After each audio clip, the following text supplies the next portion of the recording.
आप सभी ने पिछले वीडियो में जाना कि बीए आईआरपीएम ऑनर्स के पार्ट 2 के पेपर थर्ड में किस प्रकार के ऑब्जेक्टिव प्रश्न आए थे और उनका सही जवाब क्या था।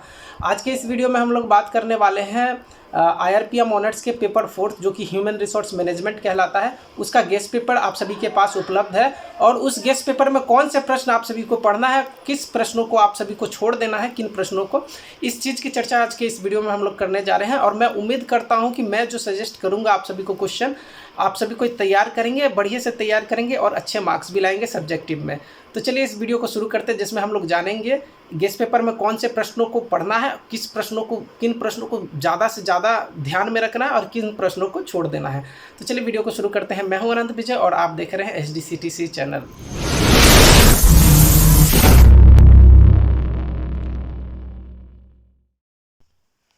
तो आप लोग देख पा रहे हैं जैसा कि ये गेस्ट पेपर है जो कि बीए पार्ट 2 के आईआरपीएम ऑनर्स के फोर्थ पेपर का है।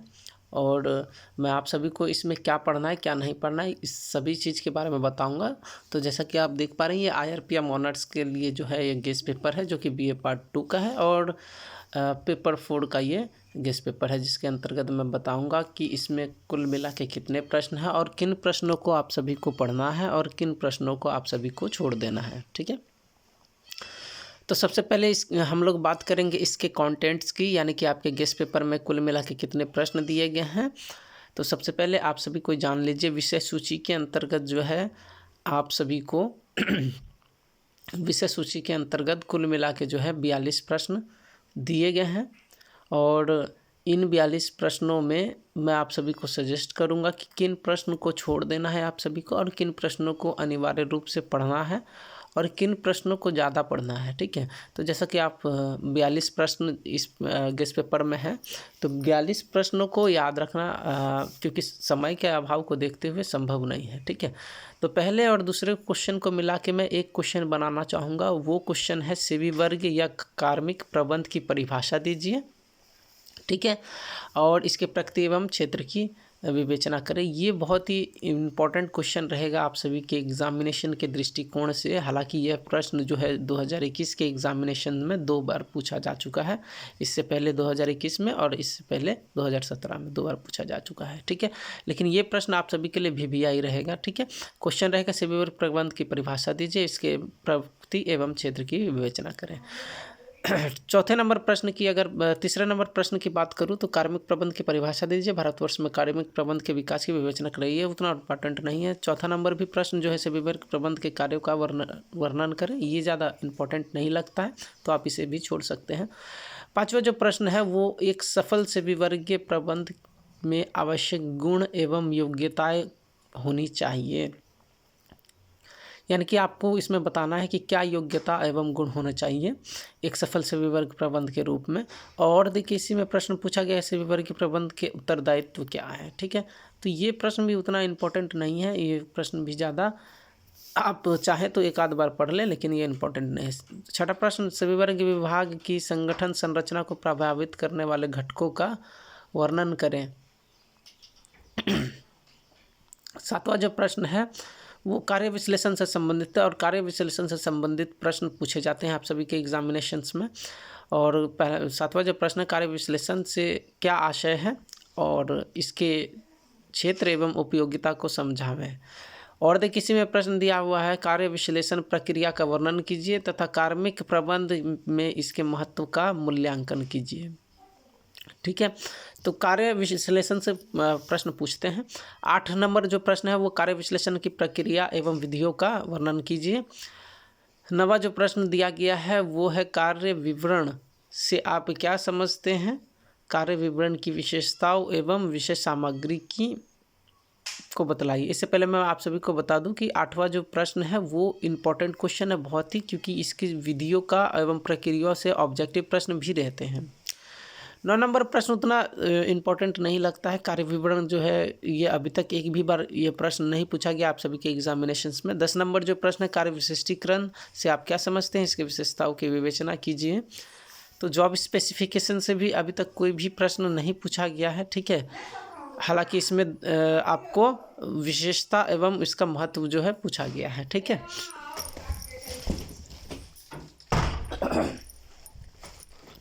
अगला जो प्रश्न है 11 नंबर प्रश्न कार्य मूल्यांकन से संबंधित है। इस कार्य मूल्यांकन से आप क्या समझते हैं, इसके उद्देश्य एवं सिद्धांतों की व्याख्या करें। तो कार्य मूल्यांकन से बहुत बार प्रश्न पूछा गया, इसीलिए मैं इसको इंपॉर्टेंट क्वेश्चन के तौर पे आप सभी को दे रहा हूँ, वेरी इंपॉर्टेंट क्वेश्चन के तौर पे, ठीक है। 12 नंबर जो प्रश्न है वो कार्य मूल्यांकन की परिभाषित करें तथा इसके विभिन्न तरीकों की विवेचना करें। कार्य मूल्यांकन और देखिए इसी में प्रश्न है वो कार्य मूल्यांकन की कौन सी विधियां हैं, इसके गुण दोष बताएं।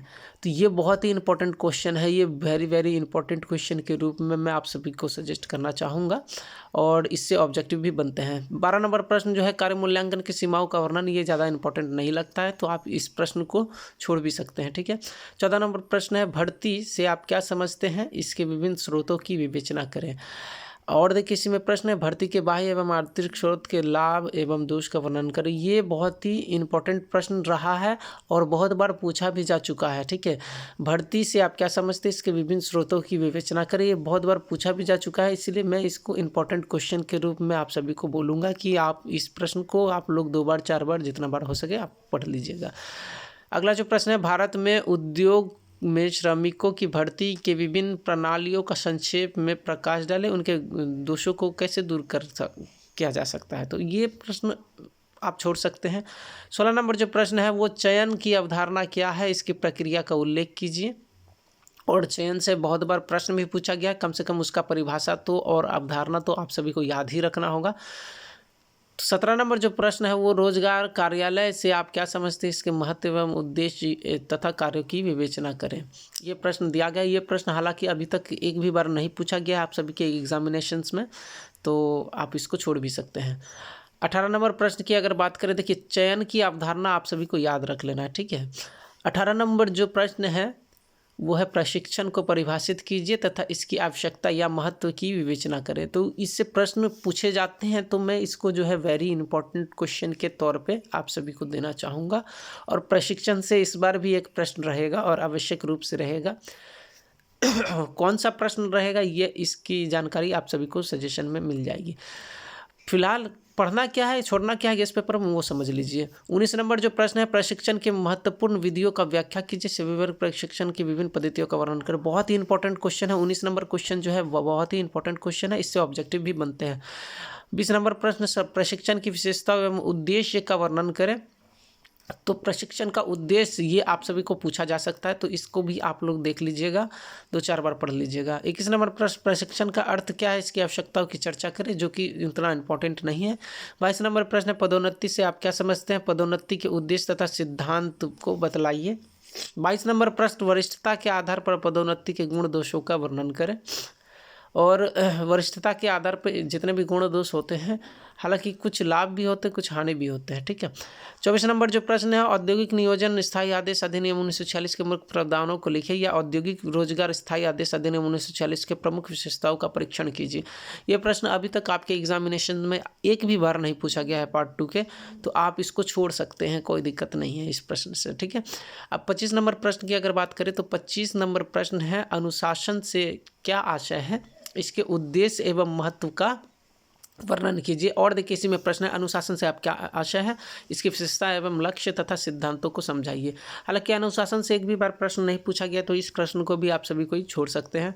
अब बढ़ते हैं 26 नंबर प्रश्न की ओर। 26 नंबर प्रश्न है उद्योगों में अनुशासनहीनता के कौन कौन से कारण हैं, अनुशासन बनाए रखने हेतु सुझाव दीजिए, ठीक है। तो अनुशासनहीनता से भी कोई प्रश्न अभी तक नहीं पूछा गया आप सभी के एग्जामिनेशन में, इसे भी आप लोग छोड़ सकते हैं। 27 नंबर प्रश्न है अनुशासनात्मक कार्यवाही की प्रक्रिया की विवेचना करें, तो इसे भी छोड़ सकते हैं आप। 28 नंबर प्रश्न इंपॉर्टेंट प्रश्न बनता है और मैं इसको वेरी वेरी इंपॉर्टेंट प्रश्न के रूप में आप इस बार रखने वाला हूं। परिवेदना को परिभाषित कीजिए तथा इसके कारणों की व्याख्या कीजिए। देखिए ये प्रश्न आपको पूछेगा, कारण तथा विशेषता, यहाँ 2 चीज़ दिया गया है 28 नंबर प्रश्न में, लेकिन आपको कारण केवल पूछेगा, तो आप इस प्रश्न को बहुत ज़्यादा जो है इम्पोर्टेंट दीजिएगा और इसको जरूर करिएगा, ठीक है।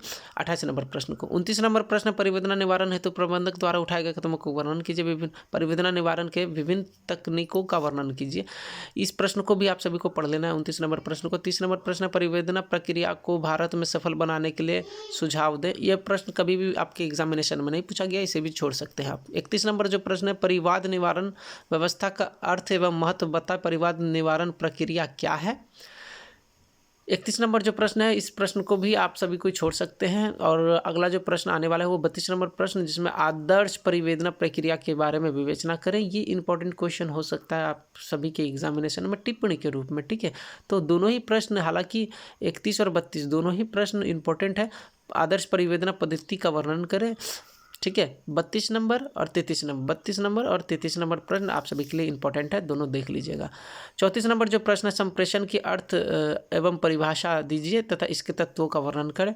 संप्रेषण से ऑब्जेक्टिव प्रश्न बहुत बार पूछे जाते हैं, तो आप सभी को मैं संप्रेषण का अर्थ एवं परिभाषा जो है आपको वेरी इंपॉर्टेंट क्वेश्चन के रूप में आप सभी को बोलूँगा कि आप सभी को इसको देखिएगा और अच्छे से याद रखने का प्रयास करिएगा। 35 नंबर प्रश्न, एक संगठन के लिए संरचना का महत्व, संचार का महत्व समझाइए। ये प्रश्न कभी पूछा नहीं गया है, तो आप इसको छोड़ सकते हैं। 36 नंबर जो प्रश्न है, संप्रेषण प्रक्रिया का उल्लेख कीजिए। इंपॉर्टेंट क्वेश्चन है। 37 नंबर प्रश्न जो है, संप्रेषण के प्रकारों का वर्णन करें।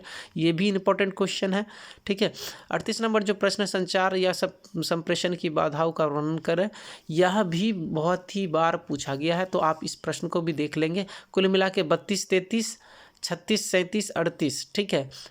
32, 33, 36, 37, 38 नंबर के प्रश्न को आप सभी को जरूर देखेंगे। 39 नंबर जो प्रश्न है, मजदूरी भुगतान के विभिन्न विधियों का वर्णन करें। ये प्रश्न कभी भी आपके एग्जामिनेशन में नहीं पूछा गया, इसको छोड़ सकते हैं। 40 नंबर प्रश्न है, कार्यानुसार मजदूरी पद्धति के लाभ एवं हानियों का वर्णन कर। इस प्रश्न को भी आप लोग छोड़ सकते हैं। अगला जो प्रश्न है, समय पर आधारित मजदूरी के गुण दोष की विवेचना करें। इसको भी छोड़ सकते हैं। 42 नंबर प्रश्न को भी आप सभी को ही छोड़ सकते हैं। ये सभी प्रश्न कभी भी अभी तक पूछे नहीं गए हैं आप सभी के एग्जामिनेशन में। 42 नंबर जो प्रश्न है, मजदूरी देने की प्रेरणात्मक प्रणाली से आप क्या समझते हैं, इसकी विशेषता एवं हानि का वर्णन करें। इस प्रकार से 42 क्वेश्चन का जो है आप सभी ने सार देखा, और इसमें कौन से प्रश्न पढ़ना है, कौन से ज़्यादा पढ़ना है, कौन से इंपॉर्टेंट, कौन से ज़्यादा इंपॉर्टेंट है, वो सभी आप सभी ने देखा। अब जिनके पास गेस्ट पेपर नहीं है, वो सभी कोई आप व्याख्या देख लीजिए, और यहाँ से आप लोग अपने गेस्ट पेपर की तैयारी भी कर सकते हैं बिना गेस्ट पेपर खरीदे। पहला जो प्रश्न है, सेवी वर्ग प्रबंध की परिभाषा दीजिए और इसके विशेषता एवं क्षेत्र की विवेचना करें। इंपॉर्टेंट क्वेश्चन है और बहुत बार पूछा भी गया है ये प्रश्न, तो आप सभी को इसके व्याख्या को बढ़िया से समझ लेना है और प्रयास करना है कि इसके परिभाषा तथा क्षेत्र को जो है आप लोग भली भांति समझ लें, ठीक है। तो हम लोग का प्रयास यही रहेगा कि हम लोग जितने भी इम्पोर्टेंट क्वेश्चन इस गेस्ट पेपर में जाने हैं, उन प्रश्नों को हम लोग ज़रूर डील करें और बढ़िया से डील करें, ठीक है। तो कुल मिला के 42 प्रश्नों को मैंने इस वीडियो में बताया है। 42 प्रश्न में कौन से आपको प्रश्न को पढ़ना है और कौन से प्रश्न को जो है ज़्यादा पढ़ना है, और कौन से प्रश्न आप सभी के लिए बहुत ज़्यादा इम्पोर्टेंट है और कौन से इम्पोर्टेंट, तो वो सभी की जानकारी आप सभी को मिल गई है। अब जो सब्जेक्टिव क्वेश्चन की जब बात करेंगे, तो सब्जेक्टिव क्वेश्चन में मैं आप सभी को बताऊंगा कि किन प्रश्नों से जो है ऑब्जेक्टिव प्रश्न पूछे जाते हैं।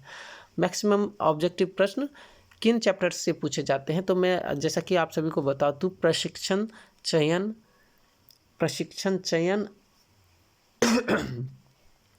से जो है ज़्यादा ऑब्जेक्टिव प्रश्न रहते हैं, चयन और प्रशिक्षण से, ठीक है। उसके बाद पदोन्नति से एक आध क्वेश्चन रहता है ऑब्जेक्टिव का। और जैसा कि आप देख पा रहे हैं, दूसरा क्वेश्चन आ गया है। दूसरा क्वेश्चन है, सेवी वर्ग प्रबंध की परिभाषा दीजिए एवं इसके प्रकृति एवं महत्व को समझाइए, ठीक है। तो ये प्रश्न उतना इम्पोर्टेंट नहीं है, तो आप सभी को इस प्रश्न को छोड़ भी सकते हैं, आप सभी की इच्छा है। तो मैंने पहले भी बता दिया कौन से प्रश्न को पढ़ना है आप सभी को, कौन से प्रश्न को छोड़ देना है। तो उम्मीद करता हूँ कि आपको ये वीडियो कामगार होगा। जिनके पास गेस्ट पेपर नहीं है, वो गेस्ट पेपर की इस वीडियो की मदद से गेस्ट पेपर का अध्ययन कर पाएंगे, ठीक है, और अपनी प्रॉपर वे में जो है तैयारी कर पाएंगे। और आज सजेशन भी अपलोड होने वाला है, ठीक है। क्वेश्चन थर्ड जो है वो कार्मिक प्रबंध की परिभाषित कीजिए तथा भारतवर्ष में कार्मिक प्रबंध के विकास की विवेचना करें। इंपॉर्टेंट क्वेश्चन नहीं है, ये कभी पूछा नहीं गया है, तो इसीलिए मैं इसको इंपॉर्टेंट क्वेश्चन नहीं मानता हूँ। भारत में सेवी वर्ग प्रबंध के विकास पर संक्षिप्त टिप्पणी दे, तो ये प्रश्न पूछा हालांकि नहीं गया है, लेकिन तब भी आप सभी को अगर चाहें, अगर आप सभी के पास समय है, तो आप इस प्रश्न को भी देख सकते हैं, ठीक है। ठीक है। अब बढ़ते हैं आगे अगले प्रश्न की ओर। मैं प्रयास कर रहा हूँ कि आप सभी को साफ साफ दिखे और ताकि जो है आप सभी को पढ़ने में दिक्कत ना हो। चौथा जो प्रश्न है वो सेबी वर्ग के प्रबंध के कार्यों का वर्गीकरण करते हुए संक्षिप्त में समझाइए। सेबी वर्ग प्रबंध के कार्यों का वर्णन करें, या एक उद्योग इकाई में सेबी वर्ग प्रबंध की कार्यों का वर्णन करें। ठीक है, तो इसमें आप सभी को देख लेना है, सेवा कार्य होते हैं, इसमें मूल्य कार्य होते हैं। ठीक है, तो आप सभी को देखना है कि कौन से प्रश्न, मैं तो आप सभी को बता ही दिया हूं कि कौन से प्रश्न को पढ़ना है, कौन से प्रश्न को छोड़ देना है। हालांकि अगर आपके पास पर्याप्त समय बचता है तो सभी प्रश्नों को एक बार जरूर पढ़ लीजिए। इससे आपका जो है ऑब्जेक्टिव का कॉन्सेप्ट बिल्ड होगा और ऑब्जेक्टिव प्रश्न आप सभी से मिस नहीं होगा। ठीक है, 5 नंबर जो प्रश्न है, एक सफल सभी वर्ग प्रबंध में आवश्यक गुण एवं योग्यता क्या होनी चाहिए, या प्रबंधक पैदा नहीं होते बनाए जाते हैं। ठीक है, तो ये प्रश्न है और ये प्रश्न उतना इम्पोर्टेंट नहीं है। आप सभी को मैं पहले भी बता दिया हूँ कि ये इम्पोर्टेंट नहीं है, तो आप सभी को इस प्रश्न को छोड़ भी सकते हैं। तो जल्दी जल्दी से हम लोग स्क्रॉल करते हुए 17 नंबर पेज तक पहुँच गए हैं। कुल मिला के 96 पेज हैं आप सभी के इस गेस्ट पेपर में, पार्ट 2 के पेपर 4 में।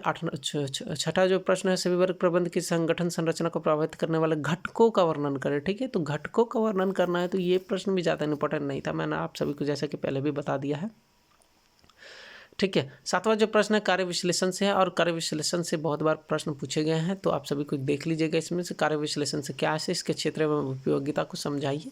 कार्य विश्लेषण के क्षेत्र एवं उपयोगिता को समझाइए। ये प्रश्न देखिए, कार्य विश्लेषण से भी ऑब्जेक्टिव प्रश्न रहता है, विशेषकर इसके प्रकार से। ठीक है, कार्य विश्लेषण के प्रकार से। ठीक है, कार्य विश्लेषण से के प्रकार से ऑब्जेक्टिव प्रश्न रहते हैं। कार्य विश्लेषण से रहते हैं, संप्रेषण से रहता है, चयन से रहता है, भर्ती से रहता है। तो आप सभी इन सभी चैप्टर के सभी सब्जेक्टिव प्रश्नों को आप सभी को देख लेना चाहिए, ताकि आप सभी को ऑब्जेक्टिव में दिक्कत ना हो।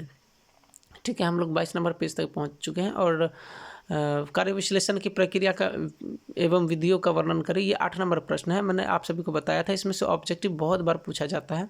ठीक है, तो अब आप सभी को इसके विधियों का अभिलेख विधि जो है किस से संबंधित है, ऐसा प्रश्न पूछ सकता है, तो आप सभी को। ठीक है, तो आप सभी को इन प्रश्नों को देख लीजिएगा एक बार अवश्य करके। 9 नंबर प्रश्न की अगर बात करें, कार्य विवरण से आप क्या समझते हैं, ये इंपॉर्टेंट नहीं है, तो आप सभी को इस प्रश्न को छोड़ भी सकते हैं। ठीक है, कार्य विवरण हालांकि एक भी बार पूछा नहीं गया है, इसलिए मैं भी यही सजेस्ट करूंगा आप सभी को कि आप इसको छोड़ भी सकते हैं। ठीक है, 10 नंबर जो प्रश्न है, कार्य विश्लेषण से आप क्या समझते हैं, इसकी विशेषताओं की विवेचना करें। ठीक है, तो ये प्रश्न भी आप सभी कोई छोड़ सकते हैं, क्योंकि यह प्रश्न भी कभी पूछा नहीं गया है। ठीक है, चलिए आगे बढ़ते हैं धीरे धीरे। और जिनके पास गेस्ट पेपर नहीं है वो वीडियो को पॉज करके आराम से देख सकते हैं। अगर आप लोग चाहें तो आप इसे डाउनलोड करके भी देख सकते हैं आराम से। ठीक है, स्पीड कमा के भी देख सकते हैं। तो आप, क्योंकि ये रिकॉर्डेड वीडियो है, तो आप स्पीड कमा के भी देख ही सकते हैं। यूट्यूब पे भी ये ऐसा दे दिया है ऑप्शन।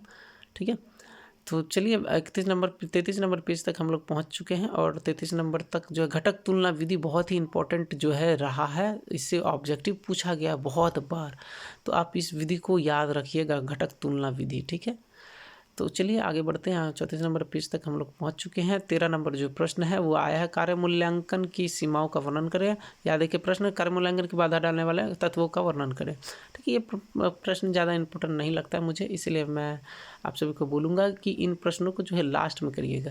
14 नंबर जो प्रश्न है, भर्ती से आप क्या समझते हैं, इसके विभिन्न स्रोतों की विवेचना करें। बहुत ही इंपॉर्टेंट क्वेश्चन है, मैंने आप सभी को पहले भी बताया था, तो इस प्रश्न को आप सभी को देख लेना। इससे ऑब्जेक्टिव सब्जेक्टिव दोनों ही प्रश्न रहते हैं, तो आप सभी इन प्रश्नों को देखिएगा, इस प्रश्न को। ठीक है, 36 नंबर पेज तक पहुंच चुके हैं हम लोग बहुत ही जल्द। और आगे की जो है हम लोग यह भी जानेंगे कि आंतरिक स्रोत बाहरी स्रोत क्या क्या है इस प्रश्न के अंतर्गत। ठीक है, इसके आंसर के अंतर्गत। अब बात करते हैं आगे की ओर, हम लोग बढ़ते हैं धीरे धीरे। 38 नंबर पेज तक हम लोग पहुंच चुके हैं। और जिनके पास गेस्ट पेपर नहीं है वो विशेषता जो है इस वीडियो को देखें।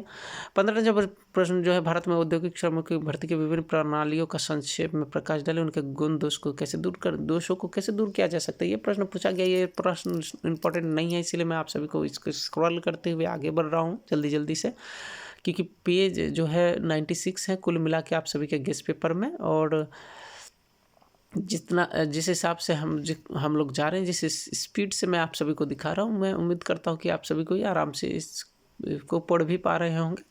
अगर नहीं भी पढ़ पा रहे तो आप पॉज करके पढ़ सकते हैं। आप जो है यूट्यूब में ऐसा ऑप्शन दिया गया है कि आप जो है स्पीड इसका धीरे भी कर सकते हैं, तो आप अपने हिसाब से एडजस्ट कर लीजिएगा उसको, ठीक है। या फिर आप डाउनलोड करके भी देख सकते हैं, कोई दिक्कत नहीं है उससे। क्वेश्चन नंबर 17 है, रोजगार कार्यालय से आप क्या समझते हैं, इसके महत्व एवं उद्देश्य तथा कार्य की विवेचना करें। ये इंपॉर्टेंट क्वेश्चन नहीं है, तो मैं पहले भी बता दिया हूँ। इस प्रश्न को आप सब कोई छोड़ भी सकते हैं, ठीक है। तो आगे बढ़ते हैं। हालांकि ऑब्जेक्टिव प्रश्न किसी भी चैप्टर से पूछा जा सकता है, किसी भी प्रश्न से आपको उठाया जा सकता है, लेकिन मैं सब्जेक्टिव प्रश्न के बारे में बता रहा हूँ, तो इसलिए सब्जेक्टिव प्रश्न की हम लोग चर्चा करेंगे और उस पर जो है अधिक ध्यान दिया जा रहा है कि कौन से प्रश्न करना है, कौन से प्रश्न को छोड़ देना है, ठीक है।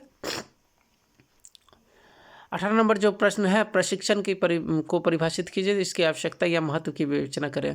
जैसा कि मैंने आप सभी को बताया था कि मेरा तबीयत जो है 2-4 दिन से ख़राब था और इसी वजह से मुझे सर्दी अभी भी है और अभी भी पूरी तरह से स्वस्थ नहीं हुआ हूँ, परंतु एग्ज़ाम को देखते हुए, समय को देखते हुए मुझे वीडियो बनाना पड़ रहा है और मैं उम्मीद करता हूँ कि ये वीडियो काम में आएगा आप सभी को। क्वेश्चन नंबर 19 है, प्रशिक्षण की महत्वपूर्ण विधियों का वर्णन करें। बहुत ही इंपॉर्टेंट क्वेश्चन है, आप सभी को देख लेना है। प्रशिक्षण की विधियों को भी आप सभी को ध्यान में रखना है, ठीक है। इससे ऑब्जेक्टिव भी बनते हैं और कई बार सब्जेक्टिव डायरेक्ट पूछा जाता है, ठीक है। 52 नंबर पेज तक जो है हम लोग जो है अपना जो है देख लिए हैं guest paper BA IRPM honours part 2 के पेपर 4 का गेस्ट पेपर हम लोग देख लिए हैं। 53 नंबर पेज आया है और 53 नंबर पेज पे एक प्रश्न भी है।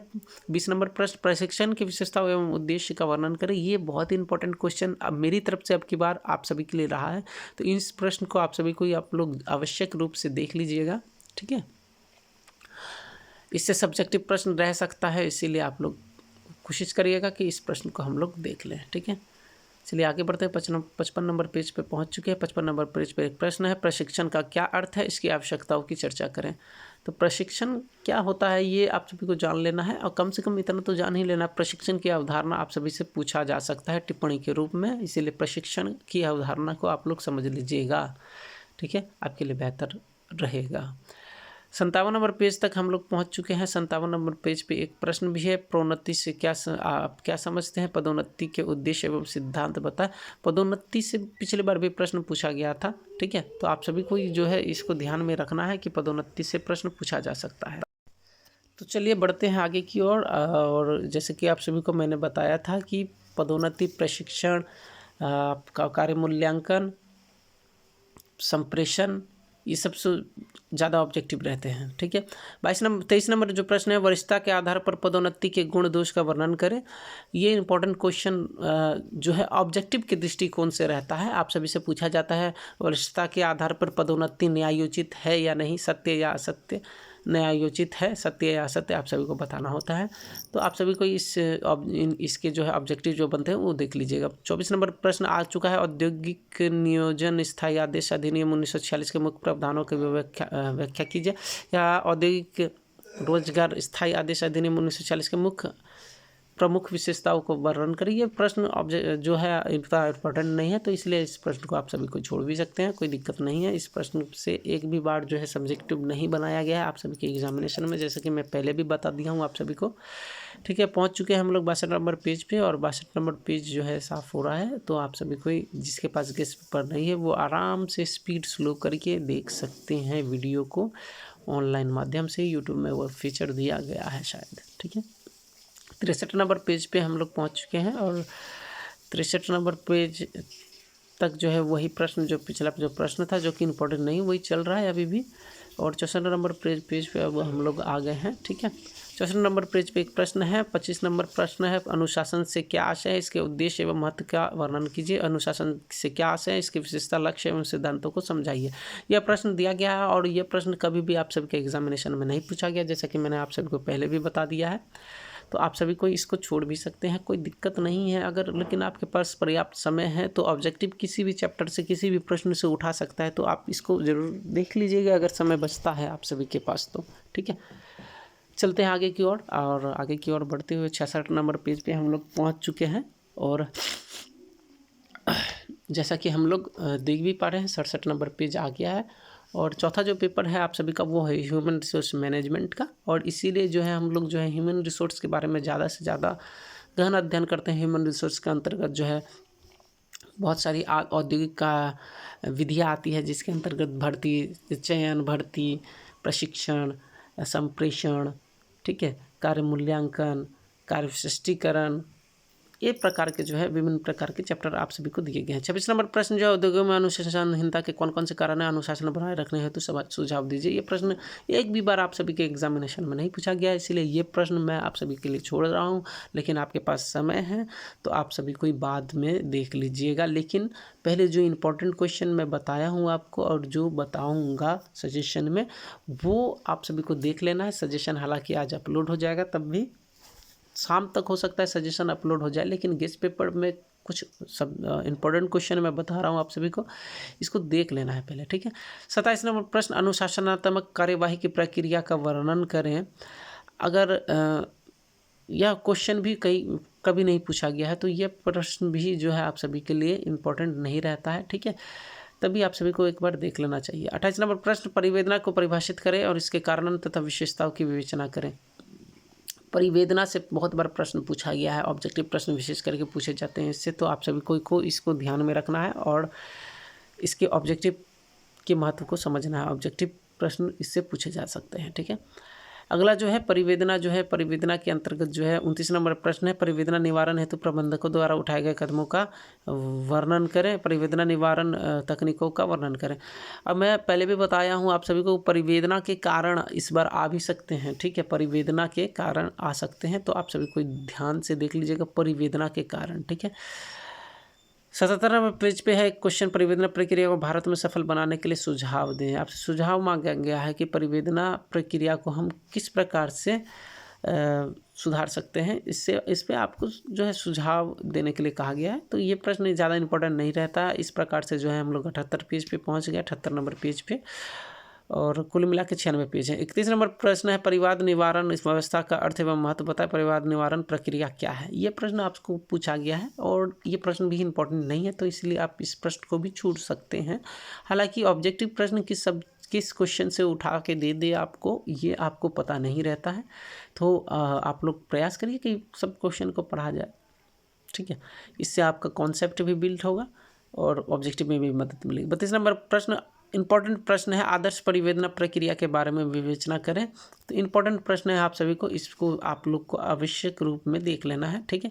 और ये सिर्फ याद रखिएगा तो आपको याद रह जाएगा, ये जो डायग्राम दिया गया है सिर्फ वो याद रखिएगा तो आप इस पर आराम से लिख सकते हैं। 33 नंबर प्रश्न में परिवेदना आदर्श परिवेदना पद्धति का वर्णन करें हैं, ठीक है। तो ये प्रश्न भी आप, दोनों प्रश्न मोटा मोटी एक ही टाइप का है, तो दोनों प्रश्न को आप कंबाइंड करके भी लिख सकते हैं, आप नोट्स बना सकते हैं अपने हिसाब से, ठीक है।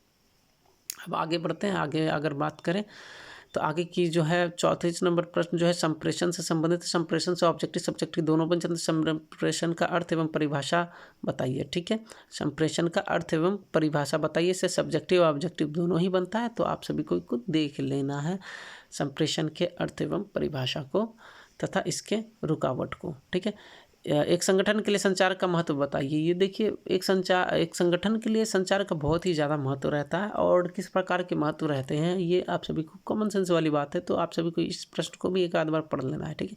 36 नंबर प्रश्न, संप्रेषण प्रक्रिया का उल्लेख कीजिए, यानी कि संप्रेषण कम्युनिकेशन प्रक्रिया का आप सभी को उल्लेख करना है। तो आप सभी को संप्रेषण चैप्टर को बढ़िया से देखिएगा, ऑब्जेक्टिव रहते हैं इससे। 37 नंबर प्रश्न, संप्रेषण के प्रकारों का वर्णन करें। संप्रेषण के प्रकारों से पिछले बार 2 ऑब्जेक्टिव पूछा गया था, तो संप्रेषण के प्रकारों को आप सभी को देख लेना है, ठीक है, क्योंकि इससे भी ऑब्जेक्टिव, पिछले बार 2 ऑब्जेक्टिव रहा था, तो इस बार एक आध ऑब्जेक्टिव रह सकता है, तो आप सभी को देख लीजिएगा, ठीक है।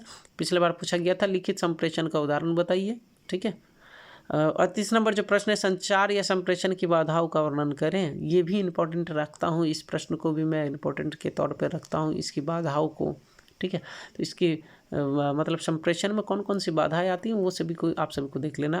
39 नंबर प्रश्न, मजदूरी भुगतान की विभिन्न विधियों का वर्णन करें। ये इंपॉर्टेंट नहीं है, आप इस प्रश्न को छोड़ सकते हैं। अब आगे जो भी प्रश्न आने वाले हैं कोई भी इंपॉर्टेंट है नहीं। कार्यानुसार मजदूरी पद्धति के लाभ और हानियों का वर्णन करो, 40 नंबर प्रश्न है, ये भी इंपॉर्टेंट नहीं है। इस प्रश्न को भी आप सभी को छोड़ सकते हैं, कोई दिक्कत इसमें नहीं है, क्योंकि ये एग्जामिनेशन में कभी अभी तक पूछा नहीं गया है, तो इस बार भी उम्मीद कम ही है कि पूछा जाए, ठीक है। अगला जो प्रश्न है 41 नंबर प्रश्न, समय पर आधारित मजदूरी का गुण दोष की विवेचना करें। समय पर आधारित मजदूरी की गुण दोष की विवेचना करें। ये इंपॉर्टेंट नहीं है क्योंकि ये कभी पूछा भी नहीं गया है और मैं भी आप सभी को सजेस्ट नहीं करूँगा कि इसको पढ़ें। अगर आपके पास समय है तब पढ़ सकते हैं, अगर नहीं है तो छोड़ दीजिए। 42 नंबर प्रश्न और अंतिम प्रश्न है, मजदूरी देने की प्रेरणात्मक प्रणाली से आप क्या समझते हैं, इसकी विशेषता तथा लाभ हानि का वर्णन करें। तो ये प्रश्न भी कभी पूछा नहीं गया है, इसीलिए इस प्रश्न को भी आप सभी कोई चाहे तो छोड़ सकते हैं। हालांकि इस प्रकार से हम लोग का जो सजेशन है वो ख़त्म होता है, वो समाप्त होता है और इसमें आप सभी कोई ने जाना कौन से प्रश्न को हम सभी को पढ़ना है और कौन से को छोड़ देना है। धन्यवाद इस वीडियो को।